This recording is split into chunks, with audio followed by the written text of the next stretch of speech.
All right, welcome everybody. Thank you all for coming.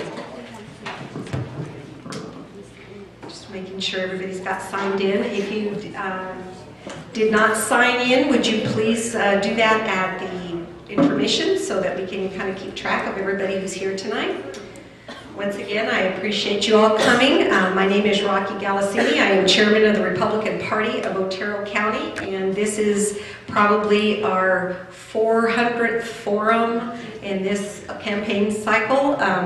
We do put on these forums every week to introduce you to the candidates that are running, and we sure appreciate you all being here tonight. So before we go on any further, I'd like to start with our prayer and our Pledge of Allegiance, and we will have City Commissioner Aaron Rance to lead us in the prayer, and Magistrate Judge Jean Galasini will lead us in the pledge. You'll bow with me, please. Heavenly Father, we thank you for the opportunity to gather. We also thank you for the opportunity to see two outstanding individuals come forward as potential representatives of ours, and we just ask that you bless and guide each and every one of them as they continue to tell us what they can do for our community. Lord, we thank you for the service that they have provided in the past and will provide for us. We ask this in your name. Amen. Amen. If you come to attention, salute our flag and join me in the Pledge of Allegiance. I pledge allegiance to the flag of the United States of America and to the republic for which it stands, one nation, under God, indivisible, with liberty and justice for all. Thank you all very much. First of all, I'd like to introduce our board of directors for the Republican Party here in Otero County. Once again, I'm Rocky, I'm chairman of the party. We have Tim Raymond hiding in the back there, he's first vice chair. We have our timer down here, David Gonzalez, our second vice chair. We have Hans Steinhoff right over here, who sits on our executive committee. Yvette Harrell is someplace, and she sits, oh, there you are. I'm surprised you're not standing behind me, but yes, she's also on our executive committee. And let's see who else do I have here. Our elected officials that are present today are Representative Yvette Harrell, who will be our moderator tonight. We also have Judge Jean Galasini, who led us in the pledge in the back. City Commissioner Aaron Rance, who led us in our prayer. City Commissioner Robert Rentschler, somewhere. Oh, there you are. How did I miss you? You were just too tall. I couldn't see that high back there. We also have District Attorney Diana Martwick over here in the comfy section. Grace Gonzalez, our county treasurer, down here in the front. And Senator, you thought I was going to forget you, didn't you? Senator Bill Burt, right here. County Commissioner Tommy Harrell. And I don't think I forgot anybody, did I? You're pointing. Who? Nobody? I don't think so. Okay, well, would you, everybody, give everybody, these elected officials a round of applause. Now, this list of names, if you'll just stand when I read your name, please. We have Jean Crouch. Jean, would you stand and stay standing, please? Dion Kidd Johnson, Kathy Prather, Ron Griggs, Denise Guerra. I'm just reading. I wrote way too small. Roxanne Escobar, Diana Martwick. I got too many names here. Gosh, let's see. Yvette Harrell. Stand up, Yvette Harrell. Senator Burt. Okay, let's see. These are our candidates that are running for office this year, ladies and gentlemen. These are the people who are going to represent you come June the 5th. These are the people who make it possible for us to live comfortably. We struggle, yes, but these are the people that work hard for us. These are the people that need your support, whether it's financial, whether it's putting a yard sign, whether it's knocking on doors for them, whether it's making phone calls, or just a hug. These are the people that work so hard for you. Please give them a round of applause.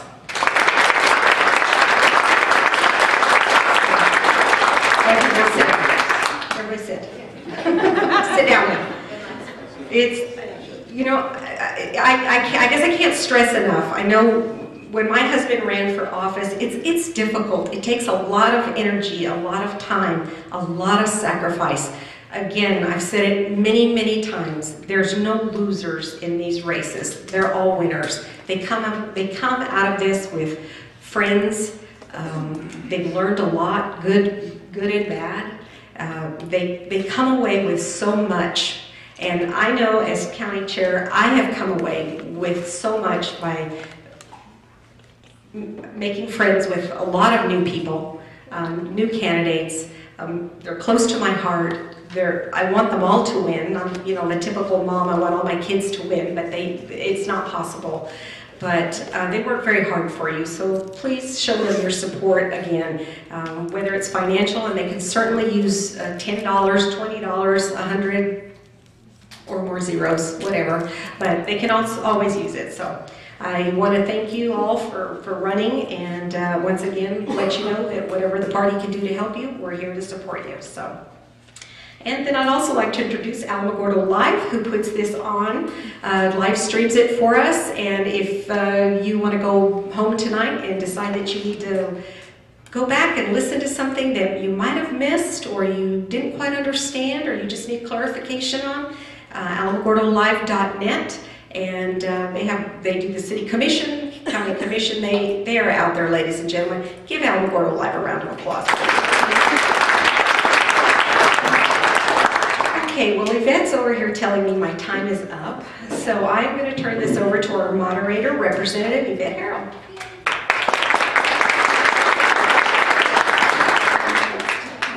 I told her she must have taken a nice pill.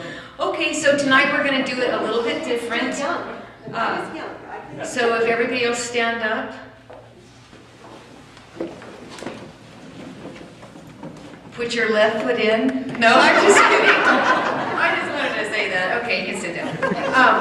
All right, so I'll make this quick. This is like our 400th one, like Rocky said. So, but just to give you a review in case you need it, this is the candidate feedback form.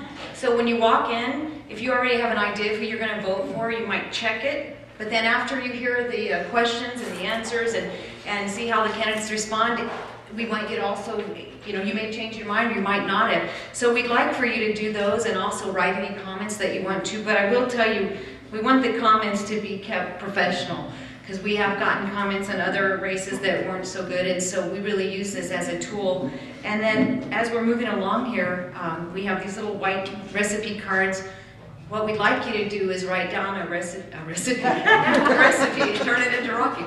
We'd like you to write your questions. If you have any specific questions that we don't cover, we're going to ask a series of questions that are already put together. But if you have something specific, let us know. And then what we'll do is we'll take a very, very short break, organize these questions, and then when we reconvene, we'll ask the questions again. And then very quickly, we changed this just a little bit. What we're going to do is we're going to give each candidate 2 minutes for an introduction, and then they're going to have 2 minutes to answer the question, but instead of a 30-second rebuttal, we're giving them a 1-minute rebuttal, because we've seen that it's maybe not as comfortable to get everything in that they want to on the rebuttals. So with that said, do you have the coin? Take it.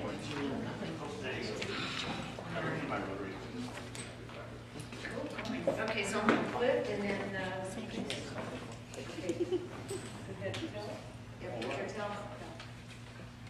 it is. Well, it's guns. It's guns or eagles. It's guns or eagles. Which is that? Feet.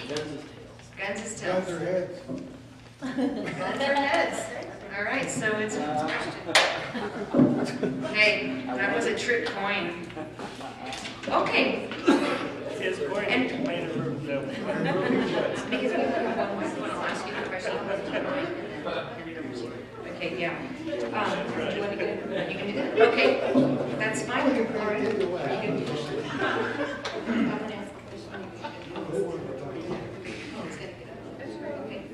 Okay, just a little housekeeping back here.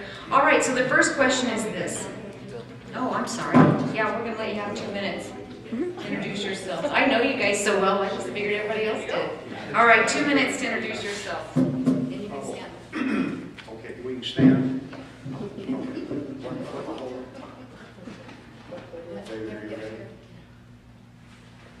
You have 2 minutes to begin when ready.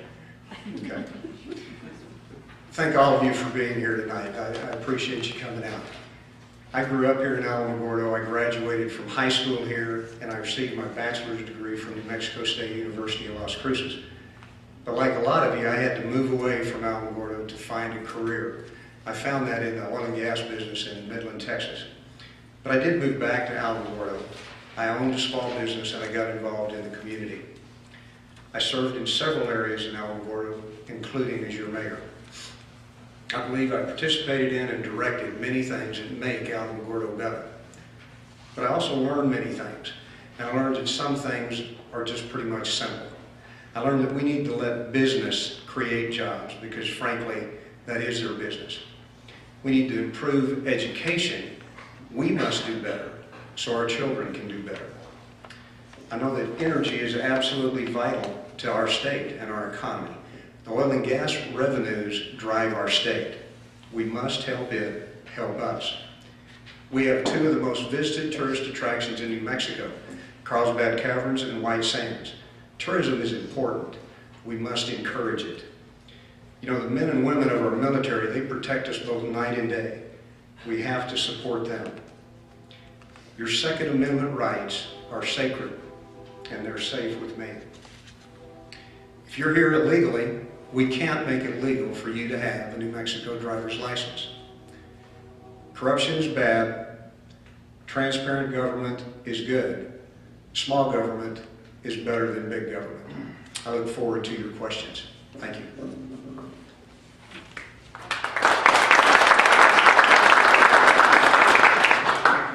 Hi again, everybody. I think I met a new person, a couple new people tonight, so I'm not going to spend a whole lot of time introducing myself because I think everybody knows me. I'm Deonka Johnson. I'm running for your state senator here. And I want to thank the Otero County Republican Party for having this event because all the other ones are just us talking at you, and tonight you're going to hear both of us speak on certain issues, and I think you're going to get a better feel for what each of us are personality-wise and how we can represent you in the state. And I just hope tonight, at the end of the night, that you've heard enough to understand that I am qualified to serve as your state senator. I'm a banker. Yes, I am. I'm a community banker. And I'm a banker that understands the economy. When I make a loan to a small business, my 26 years that I've done this, I live that small business from every end, top and bottom. I have experience advocating for Holloman, advocating for banking, advocating for student educational loans. I'm on all kinds of boards and committees. I do have experience. I just haven't sat in the chair, but I've been there. So I hope tonight you'll see me and see Ron and make your decision because it's you, the people, that we're running for. We're not running for ourselves. We're running for you. We want to serve you. I want to serve you. And I want to bring your voice to Santa Fe and protect your rights and protect my rights. Thank you.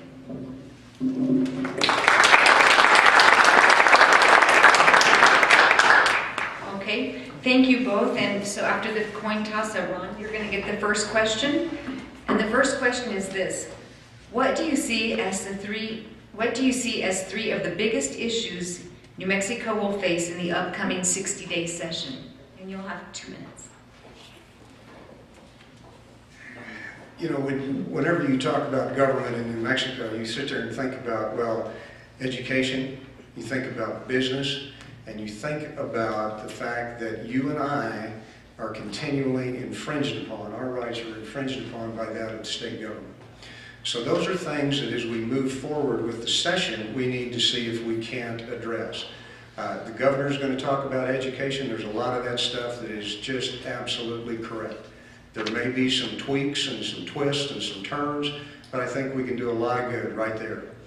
You know, the government, the state government, one of the things that some of you guys who've been in business may have seen is that, you know what, the state government sometimes believes that they can run your business far better than you can.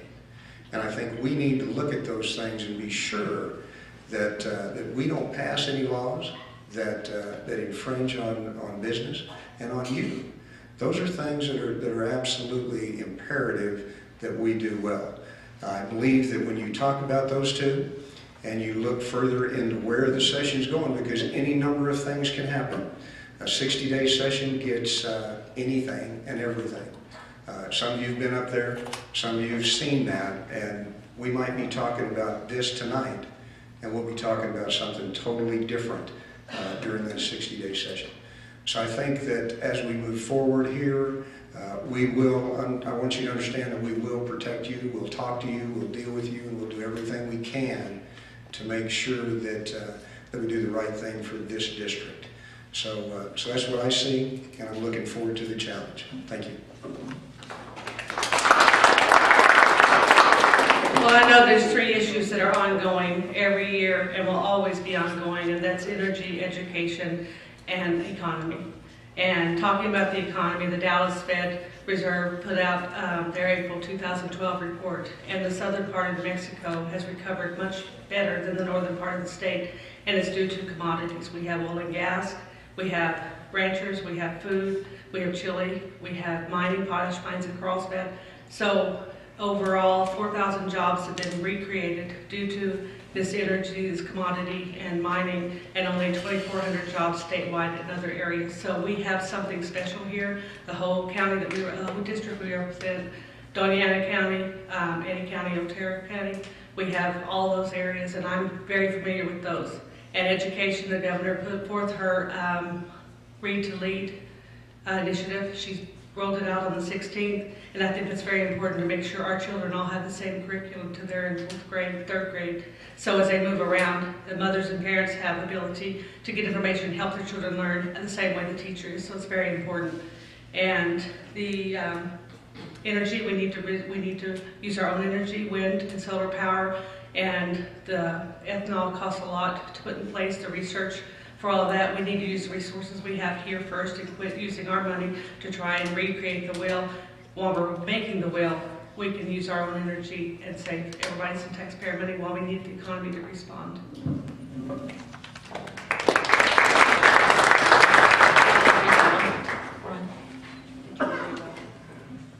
And it's 1 minute. Thank you. I'd just like to make one statement. In fact, that we have a lot of energy in New Mexico. New Mexico's 5th or 6th, either one, in either oil and gas production or oil production or gas production. So New Mexico generates a lot of this country's energy right there. Those are things that we have to make sure that we continue to produce that. We need to use alternative energy in ways that become affordable when it becomes affordable. We need to take advantage of the opportunities we have in our state to produce and market the energy that we have here currently. All right. The next question will go to Dion. Do you support the balanced budget amendment? And what would you do to help it if you do support it? Well, of course I support balanced budgets. I'm not familiar with the wording of the amendment. I haven't been up there active, but at the bank we have to balance our budget every year. And as an individual, a householder, you have to balance your budget. And right now, New Mexico citizens have a debt-to-income ratio average of 110%, so they're not very good at balancing their budget. We need to put out the fires and quit letting government make these regulations to let the people continue to go to payday loan companies and not go to the community bank. All we do is follow rules. We're not community bankers anymore. And as a small business owner for 12 years in Carlsbad, my husband and I owned a car lot. Ran a motel for 6 years. I know, and as a banker, I know in order for me to say yes to a customer and yes to growing this economy, that we have to be able to get government out of our way. So that's my answer for that.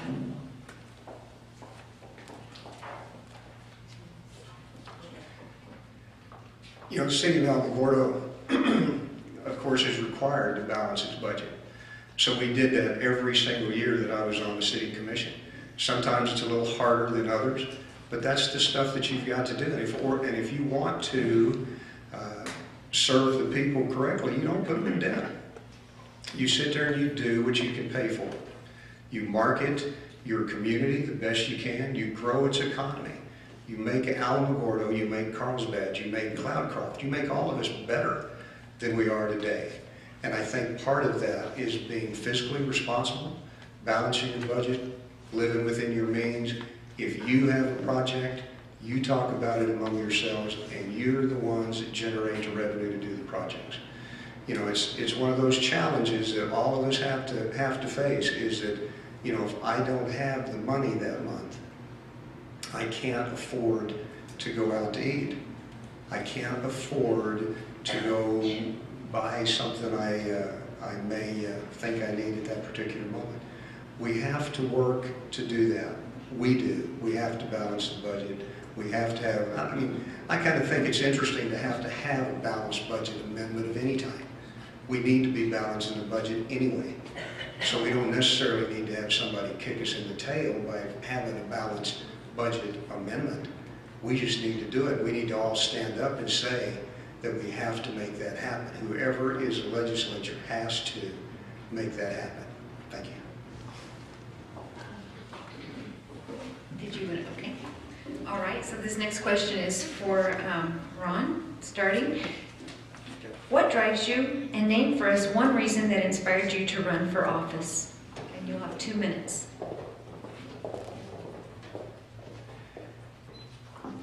You know, those things are always interesting when you think about why do you want to be up here? Why do you want to represent you guys either on the city commission, on the county commission, or at the state legislature?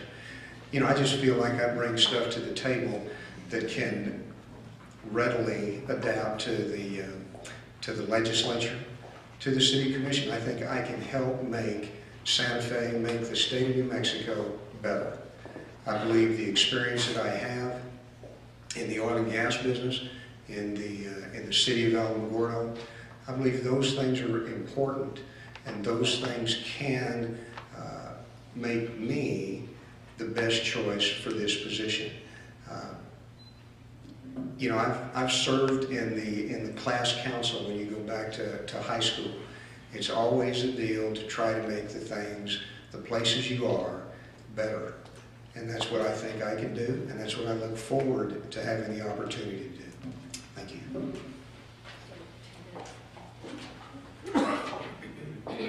My passion is God. God drives me every day, and I serve God by serving others, and that's what I'm directed to do.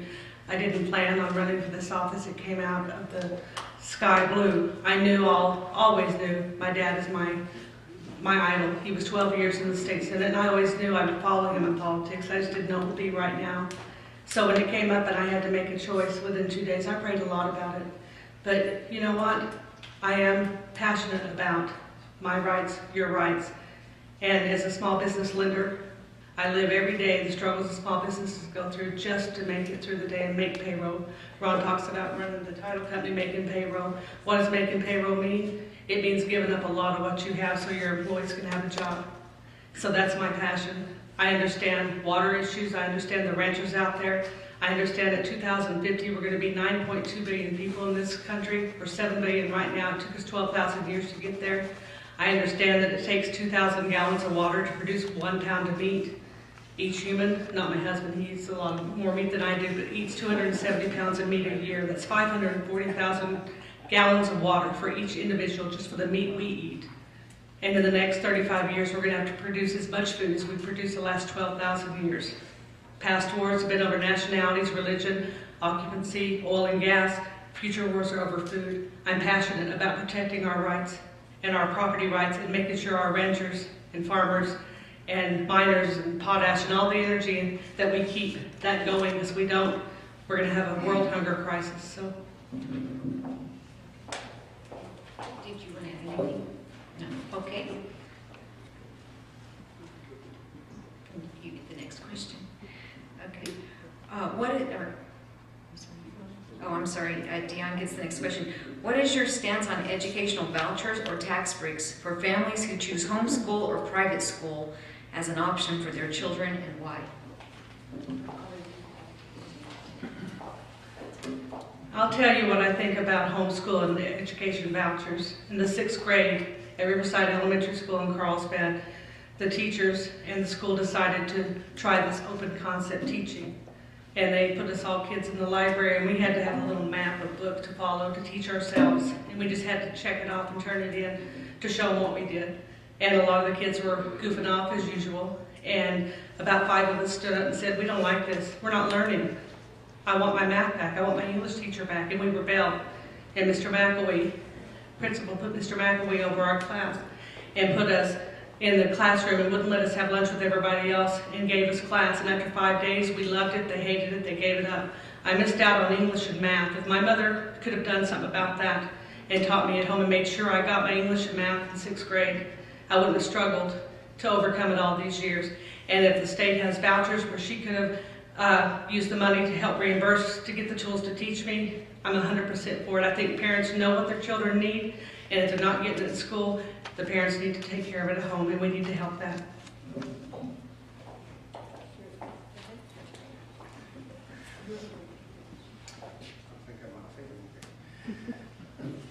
You know, when we talk about our education system, we talk about vouchers, what we genuinely are thinking is our education system is failing.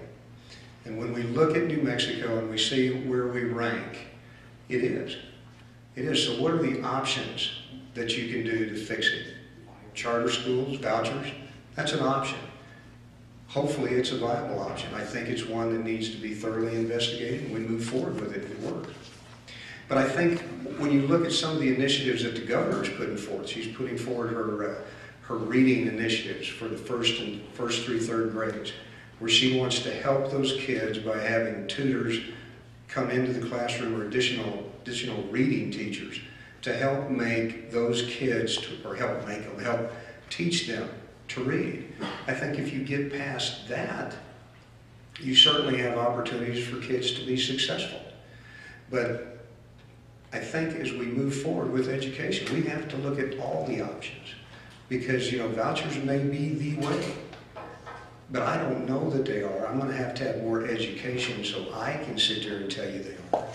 But I think we are clear that our education system is in trouble and we need to work to fix it.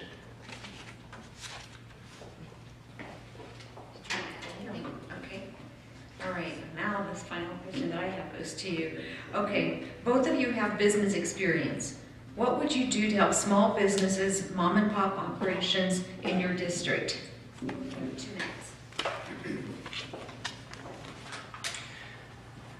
One of the things that we found when we were in business is that it's a little tough to deal with Santa Fe. Maybe we didn't worry too much about the taxes that we had to pay. We felt like that was a part of doing business. Maybe we were just a little bit immature in our business life at that point.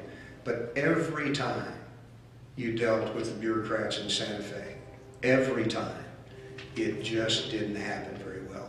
So I think what we have to do is we have to remind those folks that they work for all of us. And the people that are down there struggling day to day to hire people, to pay salaries, to pay their bills, those guys sit there and make it to where they can draw a salary and they can have a life. So I think it's important that we sit there and look at that, look at all the things that go on with the people in Santa Fe. Be sure that they're efficient, be sure that they're reasonable, be sure that they work with you. Now I think at the same time, we've got a lot of regulation that we can probably deal with, that we can probably remove and change and make life just simpler. I think those are important things as we go forward, because when you get to this stuff, sometimes people don't mind. They don't mind actually paying for the government that's there, as long as the government acts like they care about you. So I think as we move forward with this next session and stuff, we sit there and have to make sure that the government is efficient, the government is effective, and we sit there and get what we pay for. Thank you. I think I've answered this question a lot tonight. Government needs to get out of the way. We cannot promote small business. The problem that small businesses have here in town is there's no one to apply for the job, no one to hire. And the answer is continue to extend the unemployment benefits. That these people that are unemployed on the unemployment benefits don't have the opportunity to work because all that's available is minimum wage jobs. There's got to be a way to say, okay, if you take a minimum wage job, better than no job at all, let's supplement your benefits. Let's take out what you're making and supplement you till you get on your feet. But letting them not work and having our small business suffer here with no one to hire It's not right. And I think there's a way to work this where people can get back to work. And once you get back to work, your skills come out, and you may start flopping hamburgers at McDonald's, but you may end up the manager at McDonald's. And you may have been an accountant before, but you found a new career. But if we don't let people get out there and try, I think that's a broken system. And as a small business, banking, prosperous bank here in town, I think I know a lot about helping business restructure. I think outside the box. I have great marketing ideas, and I just think that the government needs to get out of the way. With boots on the ground, we know what is needed here. We need to get the regulations out of it and put people back to work. Okay. One of the things that I think all of us here know is that work is important. Work is meaningful. Work is what we all were brought up with wanting to do. We felt like if we worked, we could make something of ourselves. What we have to do is somehow make it to where not working isn't as easy as it is today. You know, you need to be able to get by, but you don't need to make it a way of life. So I think that we need to work hard at making work mean something to everyone out there. Okay, so that will conclude the questions that I had on my sheet, and so we'll take a really short break and gather up all the questions from the recipe cards, and then we'll go through them quickly and then reconvene so we can ask the remainder of the questions. And we'll try to go through as many of them as we can. If there's duplicates, of course, we won't duplicate the questions, but so get your questions in, grab some coffee, and we'll take probably about a 5 or 6 minute break. All right, thank you. So we're going to get started, and we're going to do about 40 minutes worth of questions, and I think we might have time to get through these. So we're starting out, this first question goes to Dion, and it says, how do you feel about natural resources being extracted from Otero Mesa? Would you support those efforts? 2 minutes. Well, as I said earlier, we have to use our own resources. If we don't use our own, then we spend a lot of money trying to bring it over, and people are already taking from us. And this fracking that they have available has enabled us to store up our energy. And I just really believe, as a rancher, that the ranchers that I know, anyway, that I've talked to, they want us to use our natural resources. They just don't want us to get in their way of growing their crop and producing food for us. So I think there's a way to get it done and use our own resources and work together and make sure we leave the land the way we found it, or as best we can, camouflage and not ruin the scenery and the life of the ranchers out there. But I think, definitely believe we need to get our own resources however we can, because that's our future and that's now, and we need to do that.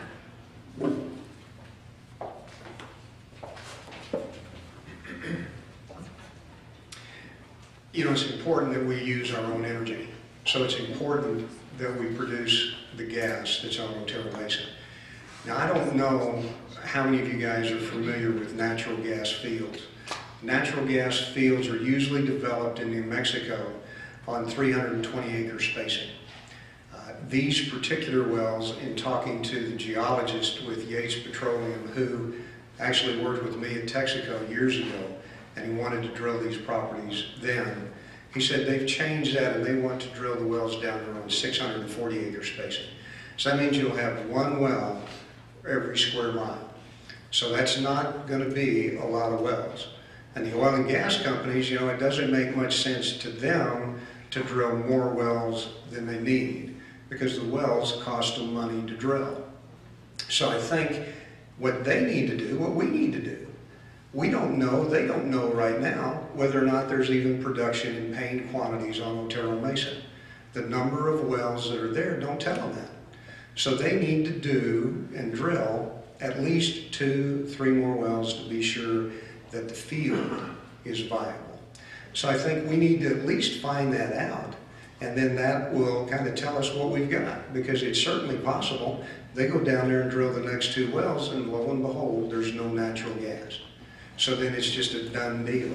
We're sitting here worrying about something that we don't need to worry about.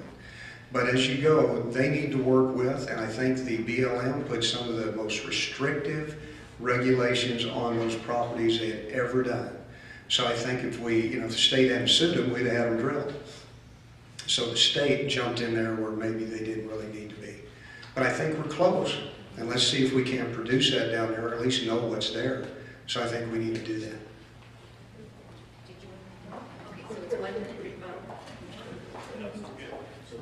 Right now, the problem that we have is the oil prices are going crazy, our gasoline prices are high, and we need to continue to get oil. But what we have is a surplus of gas. The northern part of the state, we stored up natural gas, so the price of natural gas is now down to, what, $4? And that's the problem, we already have too much. So there's not a rush to hurry up and get to Otero Mesa. We have other things to work on right now to fix our economy. That's extra gas that we're gonna be storing up. But just like Ron said, we need the mud loggers out there. We need to know what's out there before we even get into this fight. But we really need to focus on helping the drillers we have getting the oil out right now and try and get the oil price down and try and see if we can stop the regulation. The closed loop system we put in years ago cost them a lot of money and it was unnecessary. So we need to make sure and get, once again, get government out of our way and let us just take care of what we need to do for ourselves. All right, this next question will be, Ron starts it, and I'm going to try to get through this writing. Alamogordo's snake tanks project has been delayed for 10 years through lawsuits, the BLM, and I think it's EIS. What would you do to change New Mexico water laws to see a more friendly environment to cities that need water?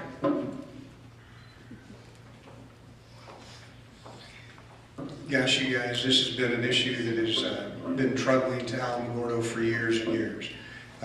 We actually have the water rights. The water rights were obtained from the state engineer in 2004.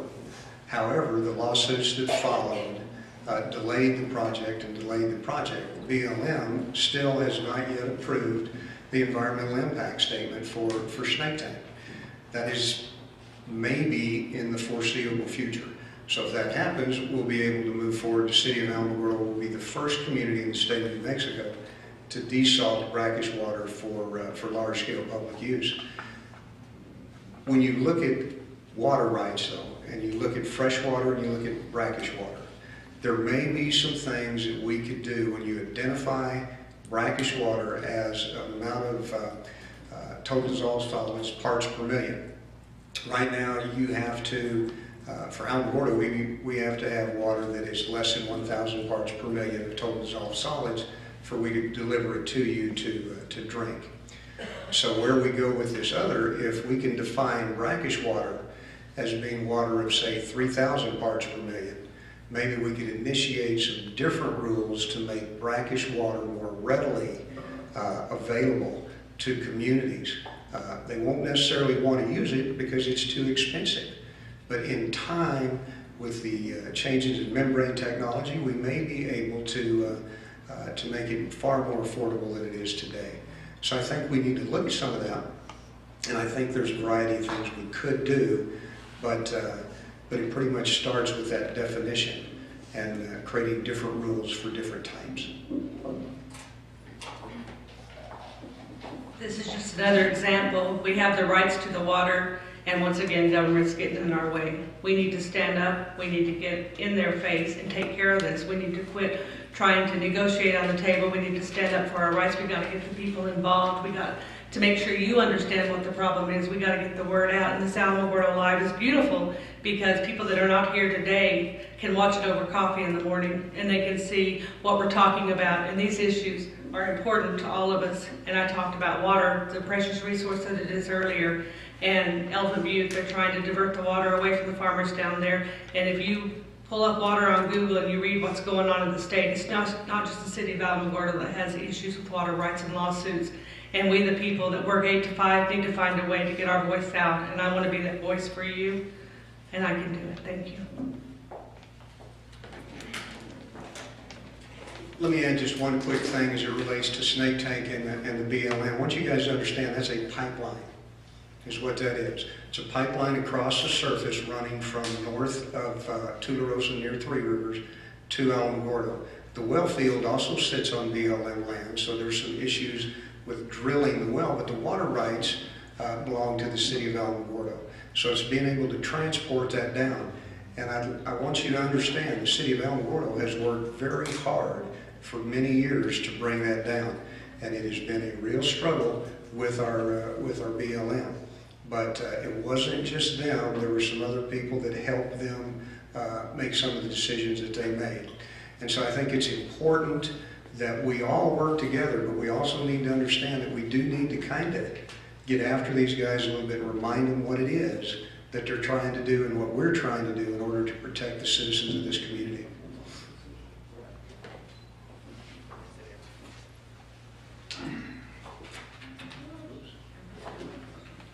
I think it's already when we Didn't like that question? Yeah, I'm in politics. Okay, so this next question, I'll go to Dion first. Recently, the state of Utah passed a Transfer of Public Lands Act. Would you support such an act in the state of New Mexico? Well, I know a little bit about this, but not a whole lot. And I know that Steve Pierce recently put forth a bill to put some land into public in the Oro Grande Mountains. And I haven't studied a whole lot on that, but I know that we had the issue of trying to make the Otero Mesa National Monument and how devastating that would be for our military who has operations out there and the ranchers who run the cattle that has the food that we need, the meat that we need running out there. So transferring, you can't make a decision, and I can't say I support or dissupport it because I don't know what Utah did exactly. I'd have to study that, but I'd like to look into it and answer that question at a later time. But necessarily, I think public lands need to be protected, our private lands need to be protected, and we need to have access to be able to produce the food and the resources we need for our communities.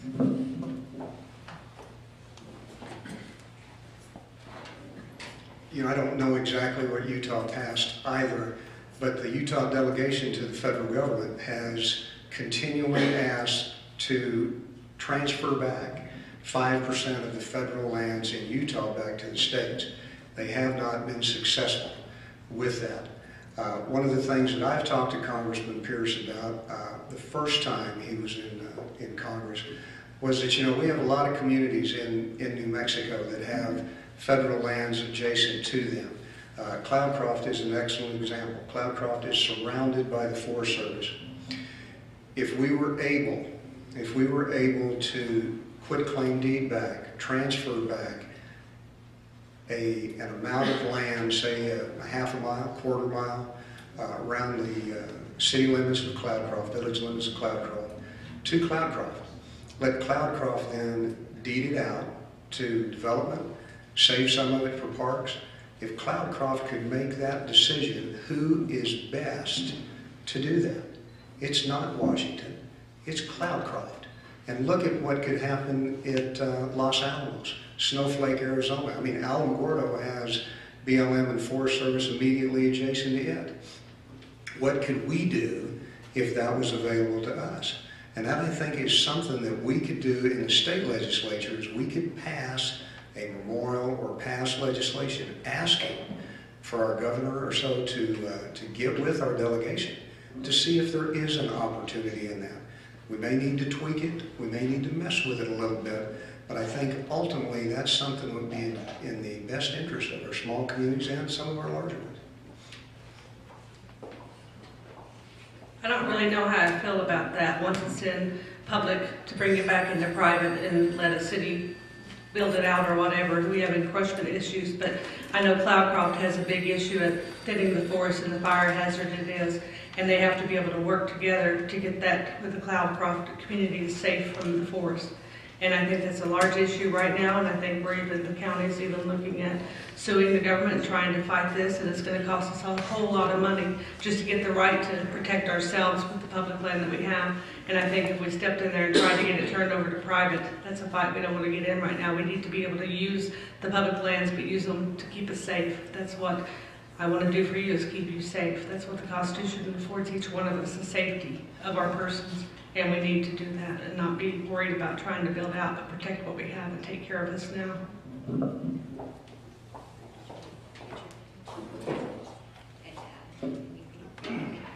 Okay, this question will be for Ron. You'll be first to answer it. In the interest of keeping jobs in New Mexico, what can the New Mexico Senate do to keep the lizard from getting listed, and how can we keep this from killing jobs?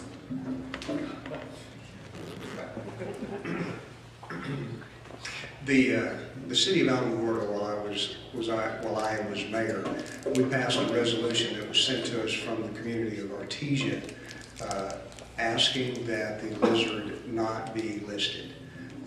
And I think when you look at some of this stuff, you have got to be reasonable about what you're doing.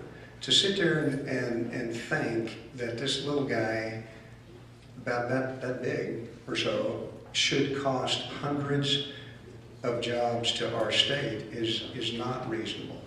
So what we need to do is we need to stand up and say, hey, your science is not good enough, and we're not going to let you do it. And I think that shouldn't be in Texas, that shouldn't be in New Mexico.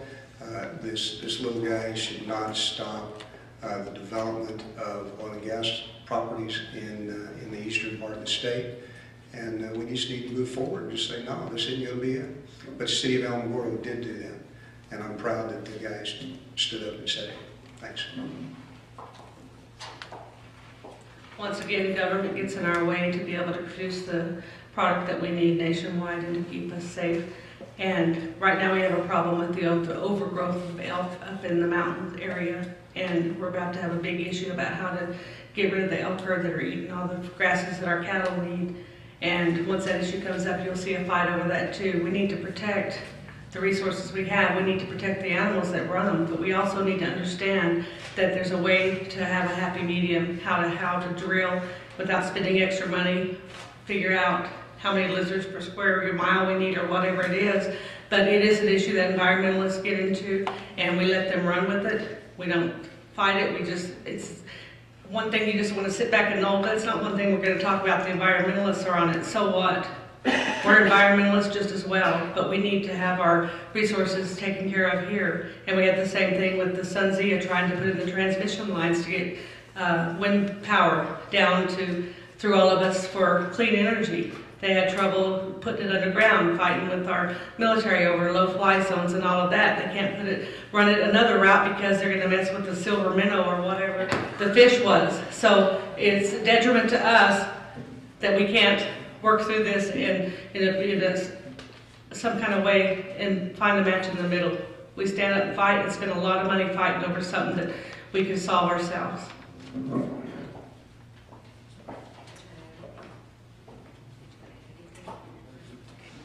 Okay, and this question will go to Dion first.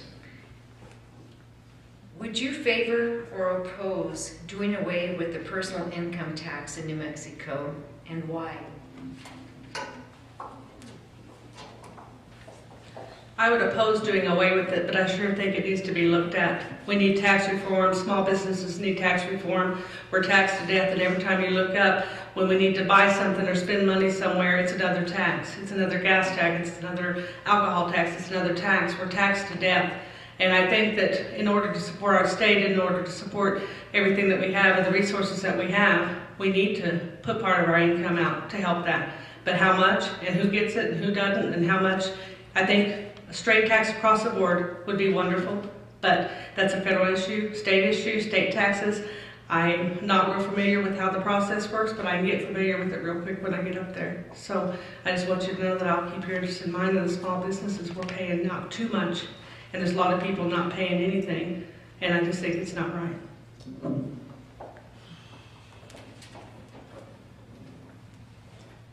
You guys, I'd love to get rid of all taxes, but we know we can't do that. We know we can't do that. We have to be able to fund the essential services that the state provides, that the county provides, that the city provides. And we've got to look at some of that, because each and every year, one of the things that you'll see is somebody gets they get removed from having to pay gross receipts tax. And every time that happens, the communities across the state that rely on gross receipts tax for about 75% of their revenue have to suck it up somewhere else.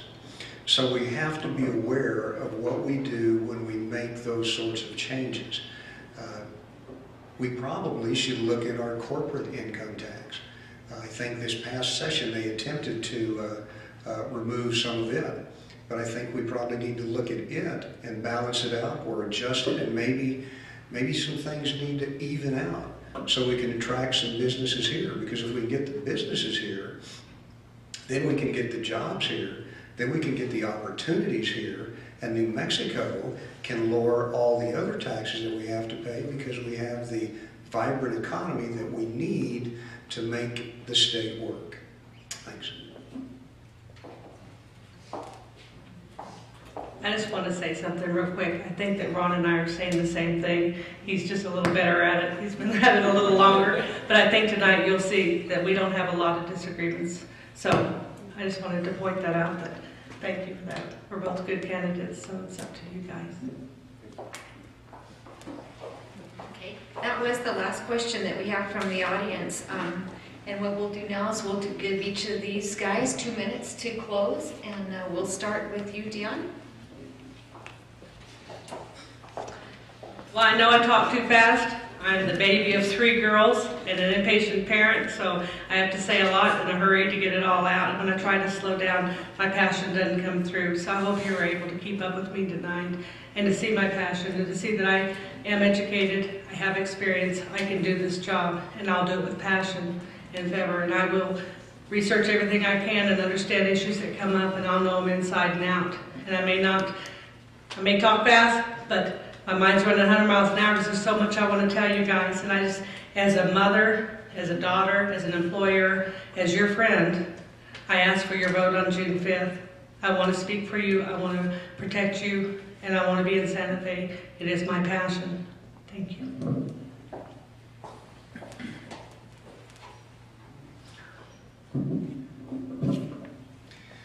Thank you guys once again for being out here tonight. I'm a second generation New Mexican, and I've lived in southern New Mexico for over 40 years, most of that time here in Alamogordo. I'm running for the New Mexico State Senate because I think we need to make New Mexico better. That opportunity is within our reach. We can promote business, we can protect jobs, we can improve our quality of life, and we can stop government's ever-increasing reach. You know, this district, District 34, is a big district, and it has many issues. I have the experience to work on those issues. I was a landman for Texaco for over 15 years. I understand the oil and gas business, and I know how important it is to New Mexico. My wife Joan and I owned a title insurance company here in town. We made payroll. We worried about the people that worked for us. I understand small business. I know how vital it is to our state. I served for 12.5 years on the Alamogordo City Commission. I understand the importance of local government, and I understand that in far too many instances, state government tries to assume that role. You and I sitting here both know that the best government is the government closest to the people. That government's in Alamogordo, it's in Carlsbad, it's in Cloudcroft, it's in Eddy, and it's in Otero counties. Elect me, and you will send someone to Santa Fe who truly understands and believes that. We will make New Mexico better. We will promote business, and we will protect jobs. We will improve our quality of life, and we will stop government's ever-increasing reach. Please step up with me and participate in the process. I ask that you vote for Ron Griggs, New Mexico State Senate District 34, because for this job, experience truly does matter. Thank you very much. I just want to thank everyone for coming, especially to Dion and Ron, because I know from experience that's tough to be sitting here and not know any kind of information that's coming your way in terms of a question. So, and thank you for coming out tonight. And I wish we had about 10 times as many people. I wish we had more folks in Otero County and Alamogordo that would get out and. But again, they'll be able to see it on Alamogordo Live. But thank you for the effort, because I know how important it is, not only to the party, but it means a lot to the candidates who are putting such time and effort into this. And I tell you, it's thankless. It really is. So when people show up for these events, it really resonates with the candidates and with the elected officials. So we really appreciate it. And thank you very much for coming out. And only 401. We're only going to have one more forum, I think, and that'll be in 2 weeks. Next week is the regular Republican Party meeting at Peppers, and I believe some of the candidates are speaking, but I'm not sure which ones they are. And then we have one more forum here in 2 weeks, which will be the race for the district attorney. And that'll be our last one. But again, thank you all for coming out, and have a good evening.